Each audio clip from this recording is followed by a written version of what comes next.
안녕하세요. 크립토티브입니다.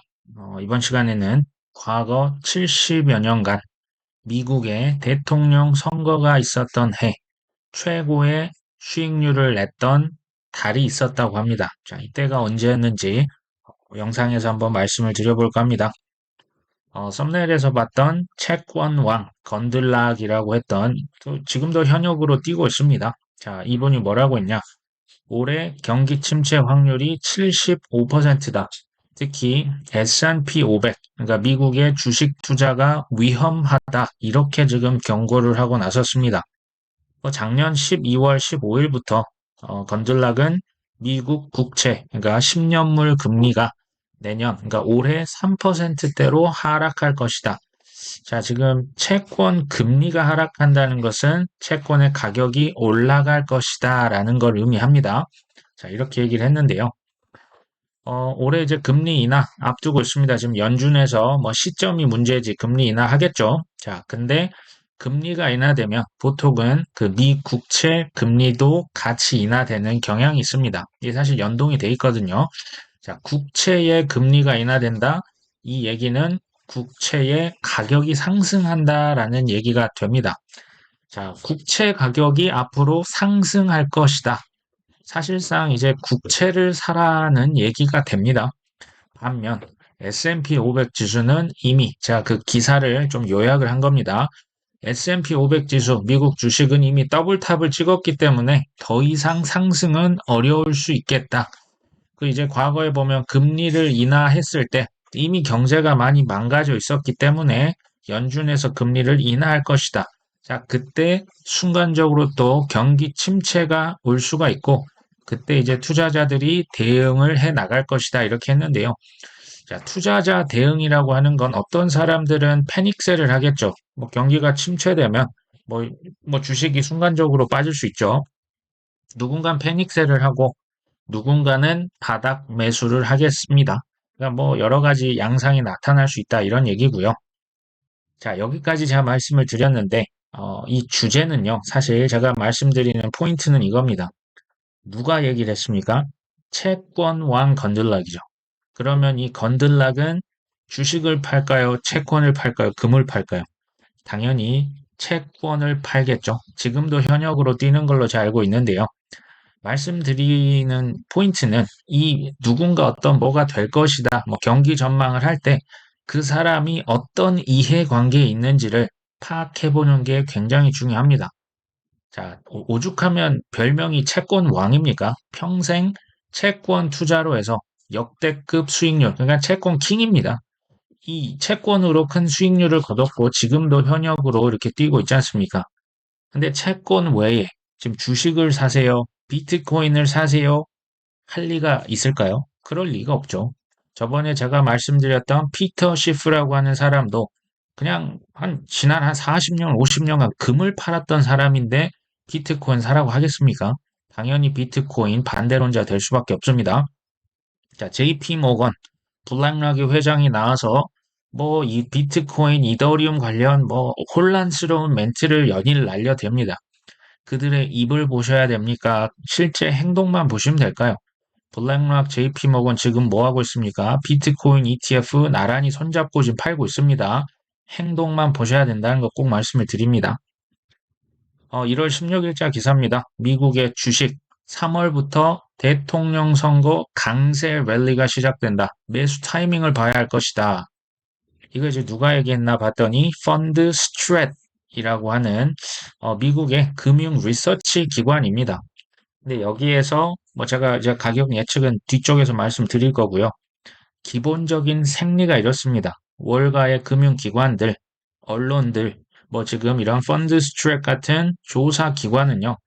일반적으로 미국의 주식 가격이 올라가야 수익을 거둡니다. 사람들이 가격이 떨어져 있으면 관심이 있습니까? 아무도 없어요. 그러니까 가격이 오를 것이다. 더 크게 될 것이다. 뭐 큰 상승장이 온다. 연말이 되면 얼마를 넘어설 것이다. 자, 그런 류의 기사가 많이 나오는 게 이 생리가 그렇습니다. 이 바닥 생리가 그렇습니다. 참고로 해주시면 되고요. 재밌는 통계 자료입니다. 개인적으로 저는 이런 통계 자료에 대한 신뢰도는 상당히 높은 편입니다. 통계는 거짓말을 못 하거든요. 이게 뭐냐면요. 1950년대부터 대통령 선거가 있었던 해에 매달 S&P 500, 그러니까 미국 주식의 평균 수익률을 나타냅니다. 매달 봤더니 1월 달은 살짝 재미가 없었죠. 그리고 지금 빨간색으로 제가 표기를 했습니다. 1950년부터 대통령 선거가 있었던 해 3월 달 큰 폭락이 있었네요. 그리고 또 한 번 폭락이 어디서 나오나 봤더니 11월 초에 대통령 선거가 있거든요. 이게 우연일까요? 이게 왜 그럴까요? 자, 11월 초에 아니면 10월 말에 오히려 주식이 좀 힘을 못 주는, 맥을 못 추는 모습이 목격이 되죠. 이건 뭐냐면요. 대신에 8월 달에 좀 크게 올랐죠. 이게, 그러니까 대통령 선거도 하나의 큰 이벤트지 않습니까? 막상 그날이 다가오면 sell the news. 뉴스에 팔아라 이벤트가 역사적으로 계속 반복이 되었다는 얘기가 됩니다. 지금 여기에서 뭐라고 하냐? 3월 중순까지는 S&P 500 지수가 조정을 겪을 수 있고 하락 움직임이 확인됐었다. 선거 연도에는 주가가 상승하기 전에 힘든 1분기, 1분기는 1월부터 3월이죠. 좀 1분기가 쉽지 않았다. 계절적 추세만 보면 올해 투자자들은 3월에서 8월, 11월 이후에 높은 수익률을 기대할 수 있다. 자, 지금 과거 70년 미국의 주식에서 최고 수익률 타이밍을 지금 두 가지를 꼽아줍니다. 이건 통계적입니다. 3월에 매수를 해서 8월 말에 매도를 하든지 아니면 그냥 11월 그 대통령 선거 끝나고 매수를 해도 늦지 않다. 이게 지금 여기서 명확히 나오잖아요. 3월에 한번 바닥을 찍고 8월까지 엄청난 랠리를 지금 하지 않습니까? 8월, 9월 달 주춤하다가 오히려 이제 9월부터 떨어지기 시작해서 대통령 선거가 됐을 때 오히려 바닥을 찍습니다. 그리고 계속 올라갔죠. 이 지금 통계에 대해서 얘기를 하고 있고요. 자, 2월과 3월에는 큰 조정이 진행될 수도 있다라고 예상을 했다고 합니다. 통계가 그렇다는 거죠. 다만 이 매체는 뭐 언제가 주식시장에서 가장 수익률이 좋을지는 뭐 이견이 있다, 견해차가 있다. 뭐 뱅크 오브 아메리카는 8월에 주가 상승이 최고일 것으로 봤다. 아까 보면 8월 달에 주식이 제일 많이 올랐습니다. 자, 이게 이제 차이는 있지만 전반적으로 대통령 선거가 있었던 해는 주식시장가 끝나보면 많이 올라 있었다. 지금 이런 얘기고요. 이제 혹시 미국에 경기 침체가 오거나 주식에 큰 조정이 이렇게 온다면,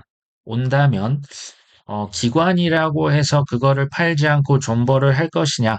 사실 그렇진 않습니다. 이게 기관들도요, 쉽게 말하면 강제 매도라는 것을 할 수밖에 없는 상황에 이제 부딪히는데요. 그 이유가 뭐냐면요. 대부분 그 자산 운용사의 성격이요. 자, 우리들처럼 직접 뭐 그 헤지 펀드는 자신의 뭐 비투로 해서 단기 수익을 줬기 위해서 샀다 팔았다 합니다. 근데 자산 운용사는요, 본질적으로 고객들이 돈을 맡아서 그걸 대신 투자해주고 운영해주는 데가 자산 운용사죠. 그 자산 운용사는 그 양도 차익을 얻는 게 아니고요. 그냥 매매 수수료, 운영 수수료, 이 수수료 장사를 해먹는 곳이 자산 운용사입니다. 자, 예전에 제가 말씀드렸죠. 피터 린치, 그 전설의 13년에 30배가 올랐던 마젤란 펀드. 그 마젤란 펀드 투자자 절반 이상, 왜 그때 손실을 봤다고 제가 드렸나요? 내 펀드 좀 당장 팔아주시오. 지금 right now 하면서 이제 본인들이 뭐 블랙 먼데이다. 이제 주식이 한 번씩 크게 떨어질 때 있지 않습니까? 그냥 됐고 시가에 그냥 다 던지란 말이요. 막 소리를 치고 그 피터 린치가 휴양지에서 골프 치고 있을 때 그 블랙 먼데이가 발생했다고 하거든요. 87년 최악의 주식 폭락장이었죠. 그러니까 이거 그냥 가만히 들고 아무것도 안 했으면 좋은데 샀다 팔았다를 반복하다 보니 오히려 투자자들 절반은 손실을 봤었다 말씀드린 적 있죠. 마찬가지입니다. 그러니까 주식이요. 뭐 코인도 마찬가지인데요. 이게 뭐 이유는 뭐 여러 가지가 있겠지만 한 번씩 이렇게 출렁출렁 할 때마다 비투족들 청산되는 겁니다. 영끌족들 다 이제 청산되는 거고 헤지 펀드들 비투했던 헤지 펀드도 그냥 다 그 영업 종료하는 겁니다. 이게 이제 주식을 강제적으로 매도를 해야만 하는 상황이 발생하는 거죠. 아크 인베스트도 그 얘기 했습니다. 돈나머니도, 그 사람들이 하도 이게 환매를 요청을 하니까 좀 팔아서 현금을 갖고 있어야 된다. 이게 저는 결국에 코인에도 주식을 판다면 코인에도 영향을 미칠 가능성이 매우 높다. 뭐 코로나에도 그랬었고요. 과거에 그랬던 정황들이 사실 많이 있죠. 1월 16일자 또 하나의 기사입니다. 마크 헐퍼트라고 하는 사람은 올해 트럼프가 바라는 미 증시의 폭락장은 없을 것이다. 뭐 누구는 폭락이 온다고 했고 누구는 또 폭락이 안 온다고 하네요. 지난 네 번의 대통령 선거 중 두 번 증시가 급락했었다. 올해도 또 폭락장이 반복될 수 있다. 이해는 되는데 첫 번째는 2008년도 이때 버락 오바마가 그 대통령에 당선이 됐다고 합니다. S&P 500 지수가 한 해 동안 38.5%가 하락을 했고요. 2020년은 조 바이든이 대통령 당선이 됐습니다. 이때 팬데믹이 발생하죠. 자, 경기 침체로 한 달도 안 돼서 S&P 지수가 34% 폭락했죠. 2008년도는 기억나시죠? 그 서브프라임 모기지가 발생을 했고요. 이게 이제 연말에 발생을 해서 글로벌 금융 위기로 번졌습니다. 2000년대도 2000년 초반에 코로나 위기가 전 세계를 강타했었죠. 자, 글로벌 자산 시장 정말 엄청난 폭락을 경험을 했었습니다. 자, 지금 이런 그, 뭐 주기적으로 큰 위기가 올 수 있다, 아니다. 그런 위기는 이제 오지 않을 거고 연착륙할 것이다. 뭐 크게 보면 이 두 가지지 않습니까? 이제 과거 네 번 중 두 번 대통령 선거의 해에 증시 급락이 있었는데 뭐 이번에는 어떻게 될 것이냐? 뭐 이걸 가지고 설왕설래를 하는 겁니다. 자, 스테이트 스트리트라고 하는 그 미국 거품 전망치에 따르면 올해 이제 미국 증시 폭락장이 나타날 가능성은 평균을 크게 밑돌았다. 뭐 누구는 오른다, 누구는 떨어진다. 뭐 아까 그 채권왕 건들락은 주식이 떨어진다. 대신에 채권을 좀 사줬으면 좋겠다. 괄호 열고 닫고입니다. 경제학자들은 뭐 큰 폭락은 없을 것 같은데 하는 거죠. 자, 트럼프는 11월 달, 11월 초에 대통령 선거를 하죠. 그때 대통령이 본인이 된다면, 자, 1년 후에 취임을 하게 됐을 때 이전에 그 허버트 후버라고 하는 그 미국의 전 대통령이 있습니다. 그렇게 되기는 싫다. 올해 시장이 붕괴하기를 바란다고 말했다고 합니다. 자, 무슨 말인가 봤더니 후보 전 대통령이 그러니까 미국의 대통령이 됐을 때 그때 이제 하필이면 미국 주식 그 이제 글로벌 그 대공황이 발생합니다. 1930년 초반이죠. 이때 주식이 뭐 말도 못하게 뭐 마이너스 90 몇 프로까지 떨어졌었죠. 자, 그리고 대통령 웬만하면 재선을 하는데 한 번만 대통령하고 프랭클린 루스벨트에게 정권을 넘겼었죠. 그러니까 트럼프가 이건 뭐냐면요. 내가 대통령 되기 전에 그냥 시장 한번 폭락 와라. 내가 대통령 낸 다음에는 나는 금리 인하하고 돈 찍어서 주식 시장 막 활활 불타게 만들 거야. 내 지지도 유지할 거야. 뭐 너무 이게 속이 보이는 뭐 그런 발언이죠. 제가 이거 다시 가져왔는데요. S&P 500 지수가 3월 달 별로 안 좋았을 때 이때 사서 8월 달에 팔아라. 그리고 11월 대선 끝나고 사면 또 한번 오를 것이다. 3월 달에 떨어진다고 했던 사람 한 명 또 있죠. 아더 헤이즈라고 제가 이전에 한번 소개를 드렸었죠. 3월 초 큰 폭락 올 수도 있다. 그리고 아까 말씀드린 그 통계, 70년간 미국의 주식이 3월 달에 뭐 그렇게 좋지 않았습니다. 세 번째, 작년 3월 달에 기억나십니까? 미국의 은행 위기가 왔었죠. 네 개인가요? 다섯 개 미국의 큰 대형 은행들이 파산을 했고요. 이걸 번지는 것, 위기가 번지는 것을 막기 위해서 돈을 찍어서 빌려줍니다. 이게 이제 BTFP라고 하는데요. 이게 이제 사실 빌려주는 돈이었기 때문에 3월 12일 날 1년짜리 그 이제 빚을 상환을 해야겠죠. 그 만기가 곧 있으면 3월 달로 다가옵니다. 자, 이때 뭐 연준에서 돈을 또 찍으면 이게 뭐 터지지 않을 수도 있습니다. 어쨌든 있다. 자, 네 번째, 연준에서 금리를 인하했을 때 이미 경제가 좀 많이 이렇게 망가져 있을 때 항상 뒷북을 치잖아요. 금리를 인하했을 때 경기 침체 확률이 역사적으로 사실 매우 높았습니다. 다섯 번째, 비트코인 반감기. 이게 이제 올해 4월 말이잖아요. 이 전후로 해서 비트코인 가격이 항상 조정을 그래도 겪었던 기억이 납니다. 이것도 꼭 뭐 셀더 뉴스 이벤트가 됐던 과거의 그 사례들이 좀 있잖아요. 연준에서 금리 인하는 그럼 언제 할까요? 뭐 빠르면 3월이고요. 늦으면 하반기입니다. 그러니까 이게 3월 달에 꼭 폭락을 할 것이냐? 여러 이제 그 가능성을 말씀을 드리는 거지 꼭 이렇게 된다는 보장은 없어요. 근데 이제 더 중요한 질문 이거죠.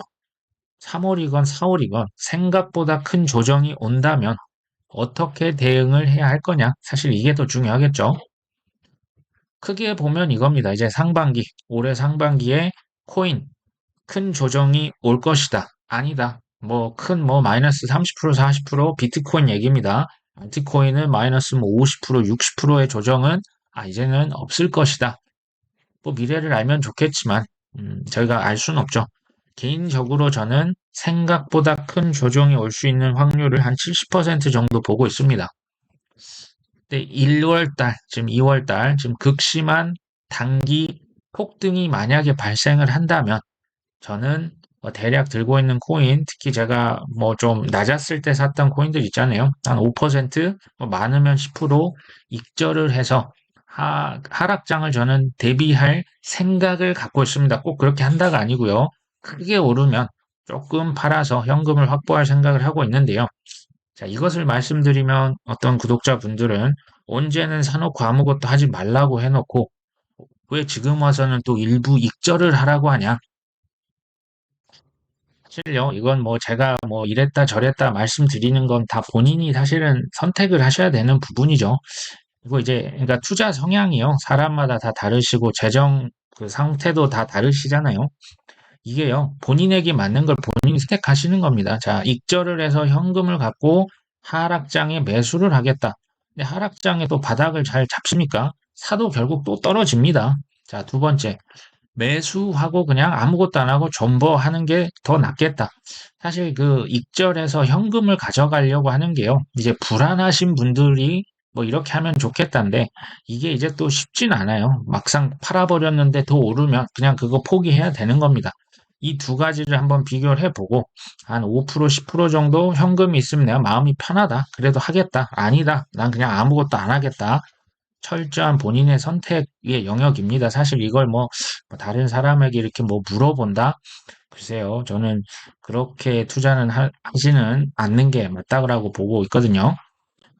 지난 22년 8월 31일자 기사인데요. 자, 주식 영끌에 우는 개미, 순매수 12 종목이 31% 손실이다. 이게 주식 얘기를 하고 있습니다.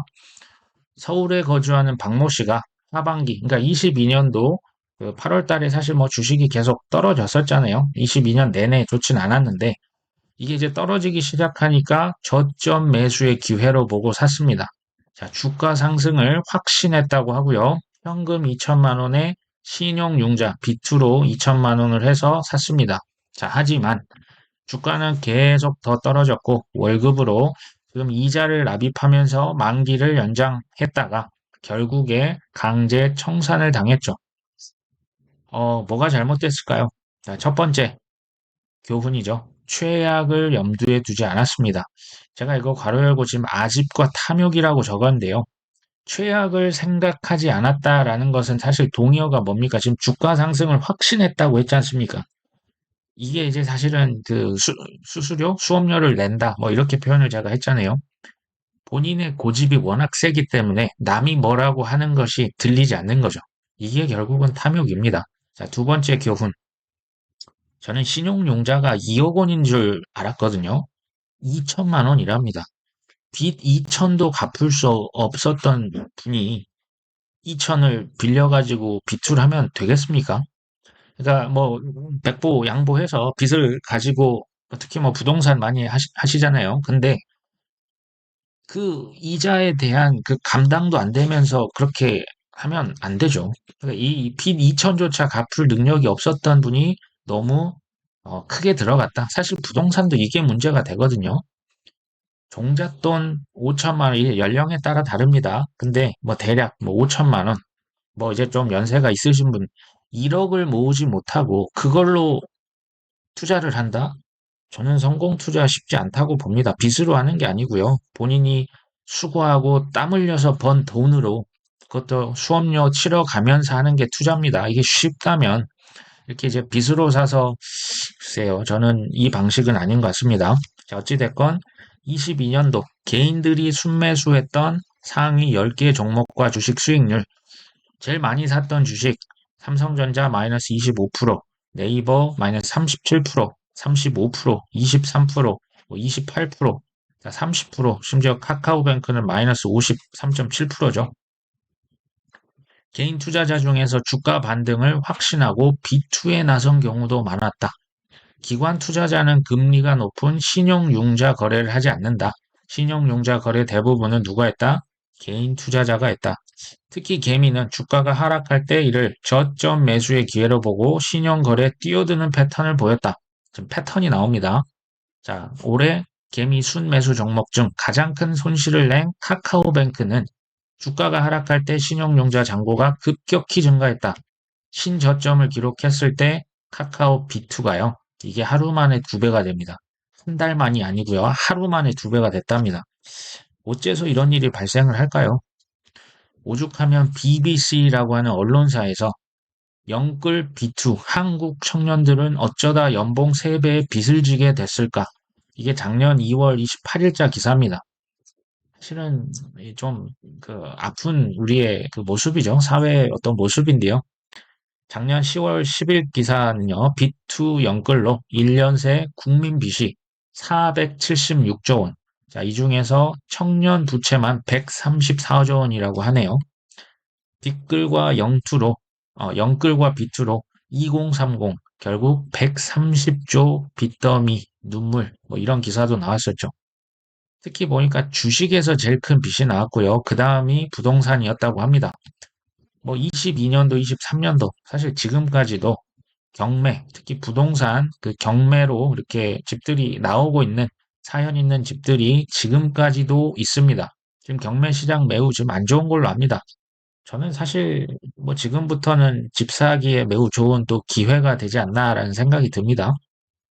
자, 어쨌든 다시 들썩이는 B2 조짐, 영끌 파산 고통 이전나 이게 작년 그 12월 25일자인데요. 조기 금리에 대한 기대감 그리고 포머죠. 뭐 미국의 주식, 뭐 코인이 막 올라가니까 이것도 들썩들썩 하는 거죠. 특히 이제 주식 비투가 많이 늘었는데 코인은 제 생각엔 아직은 뭐 통계로 뭐 빚으로 투자했다. 이게 아직 우리나라에는 없을 것 같습니다. 특히 고금리에 대한 경험이 없는 2030 젊은 세대들이 부동산을 그렇게 많이 샀습니다. 자, 이 사연 있는 물건들이 지금 경매로 많이 넘어갔다라는 기사인데요. 이런 분들, 질문하시는 분들 있습니다. 비트코인 반감기? 그거 모르는 사람이 누가 있어? 그거 마트 아줌마도 다 알아. 누구 엄마들도 다 아는데 뭐. 그거 다 이미 시장에 반영된 거야. 금리 인하? 이거 누가 몰라. ETF? 이거 이미 됐잖아. 그거 누가 모르는 사람 있어? 가격이 뭐 코인이 그래서 뭐가 오른다고? 이미 다 반영됐어. 라고 하시는 분들이 있는데요. 그러니까 이게 사실 이런 말이야. 그 성공 투자하려면 어떻게 하면 돼? 아무도 관심 없을 때 사서 사람들이 막 미쳐 있을 때 팔면 되잖아. 이거 모르시는 분 있습니까? 자, 상승장일 때 왜 매번 이렇게 비투와 영끌이 하락장에 청산이 되고 하락장에 이제 막상 이제 큰 그 패닉장이 나오면 왜 매번 패닉셀을 하고 시장을 개미들이 떠날까요? 여기서 포인트는 이게 무한 반복됩니다. 무한 반복이 돼요. 똑같은 일이 계속 일어납니다. 이거 알잖아요. 관심 없을 때 사서 저가에 사서 비싸게 딱 팔고 다시 또 저가에 사서 비싸게 팔면 되는데 이게 왜 안 될까요? 이게 이제 반영이 됐다라고 하시는 분이 있는데요. 이거를 생각해 보시면 좋을 것 같아요. 자, 투자를요. 그러니까 투자하는 인간을 이성적인 인간으로 보냐? 아니다. 감정적인 주체라고 보냐? 이 관점이거든요. 근데 한번 생각을 해보시면 상승장, 포모, 글로벌 포모, 뭐 글로벌 코인, 글로벌 주식, 부동산, 영끌 투자자에게 있어서 투자가 뭘까요? 나랑 같이 일하던 옆 팀의 김 과장이 수십억 벌어서 회사 나갔대.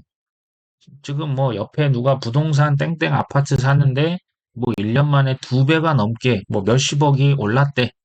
그때 투자를 보통 들어가거든요. 그게 뭘까요? 감정 그 잡채죠. 감정적인 투자입니다. 매우 이모셔널한 경제 액티비티가 투자입니다. 자, 시장의 주기가 왜 나오냐면요. 인간의 원초적인 감정, 결국 극단의 공포와 탐욕이거든요. 이게 그러니까 극단으로 올라갔다가 떨어졌다가 올라갔다가 떨어졌다가 계속 반복됩니다. 이게 뭡니까? 이게 시장 사이클입니다. 이해되시죠? 이거 이해하는 게 굉장히 중요합니다. 코인으로 치면 2017년과 2021년 제가 상승장이라고 적을까 하다가 폭등장으로 바꿨습니다. 글로벌 포머였죠. 어마어마한 유동성. 자, 그 다음 2018년과 22년 최악의 폭락장이었죠. 사실 이전에 15년, 14년도도 폭락이 있었습니다. 이게 4년 주기? 그거 뭐 모르는 사람 어디 있어? 반감기 있다가 뭐 1년, 1년 반 있으면 꼭지 찍는다며. 이거 모르는 사람 누가 있습니까? 다 압니다. 근데 왜 이게 반복이 될까요? 말씀드렸죠. 하지만 이제 언제가 피크를 찍을지는 정확히 모르지만 뭐 아주 빠르면 뭐 저는 그렇게 보진 않습니다만 뭐 24년 말에 올해 말에도 올 수가 있고요.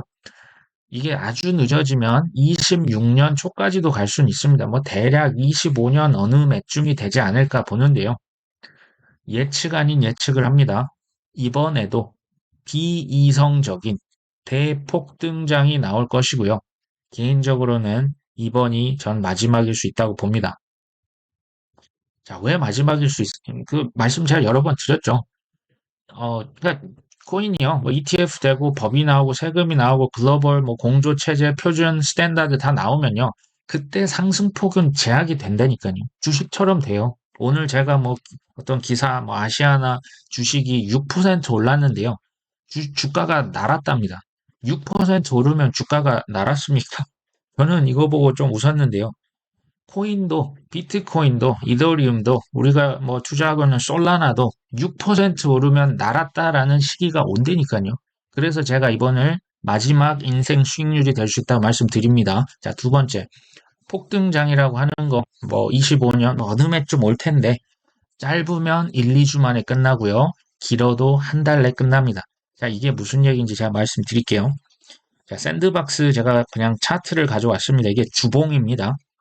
지금 제가 화살표로 표시한 거 보이십니까? 주봉이기 때문에 이게 일주일이죠. 자, 21년 말입니다. 이 주봉이 부릉부릉 시동을 걸다가 하늘로 쏘기 시작하는데요. 마지막 일주일 이 상승률이 그 밑에 있는 4주, 한 달간 상승률보다 더 큽니다. 이거 보이시죠? 자, 그리고 이 전체를 제가 지금 박스를 한번 쳐봤습니다. 검정색. 이게 지금 1, 2, 3, 4, 이 모든 지금 상승장의 끝이 5주 만에 끝납니다. 이 보이십니까? 1년, 2년 그 지루한 상승장에 미동도 없다가 마지막 1, 2, 3, 4, 5 하고 끝납니다. 보이시죠? 그러니까 이런 류의 패턴이 계속 반복이 됩니다. 이때 찍은 게 최고 갑니다.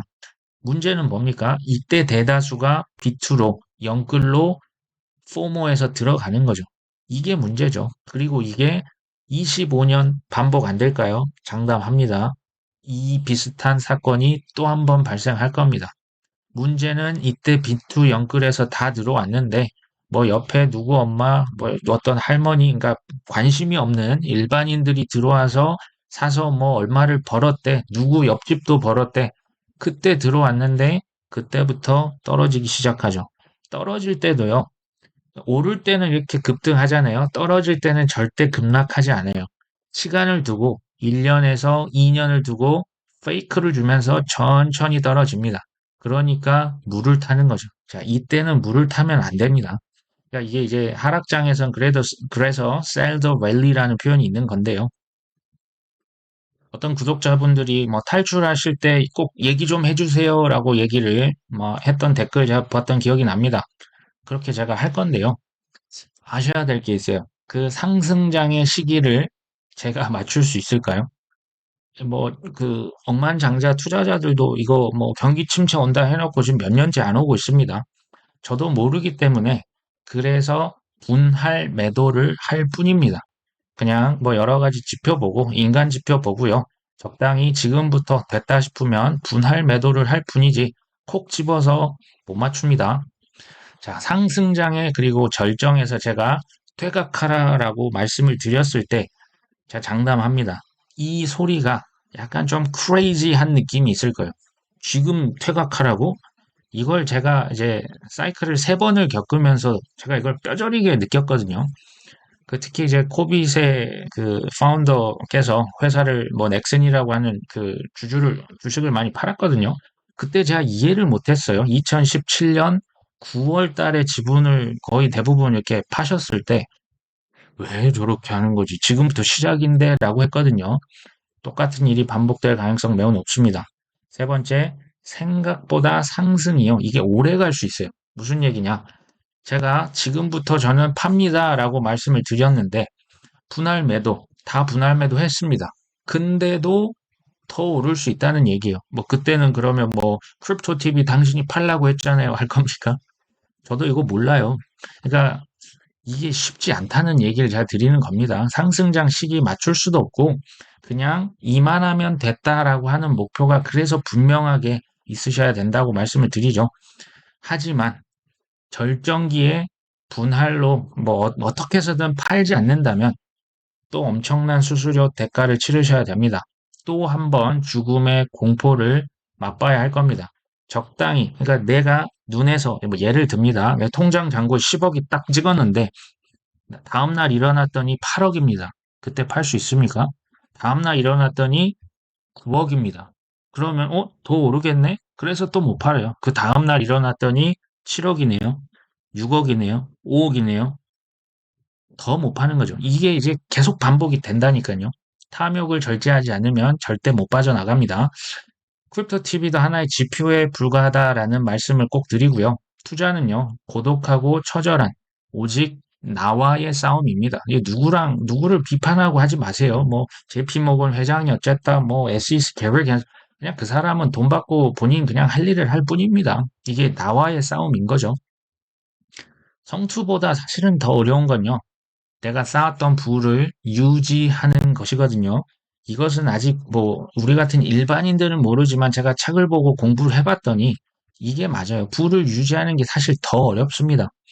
자, 그럼에도 불구하고 우리가 왜 코인 투자합니까?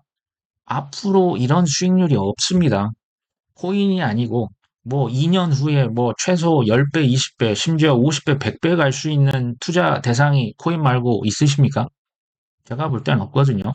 이 인생 수익률이 있기 때문에 수업료 내자는 거죠. 시행착오 하자는 겁니다. 하지만 이번 기회 정말 사놓고 아무것도 안 하셨으면 좋겠어요. 마지막 기회입니다. 이거는 오직 코인으로만 가능합니다.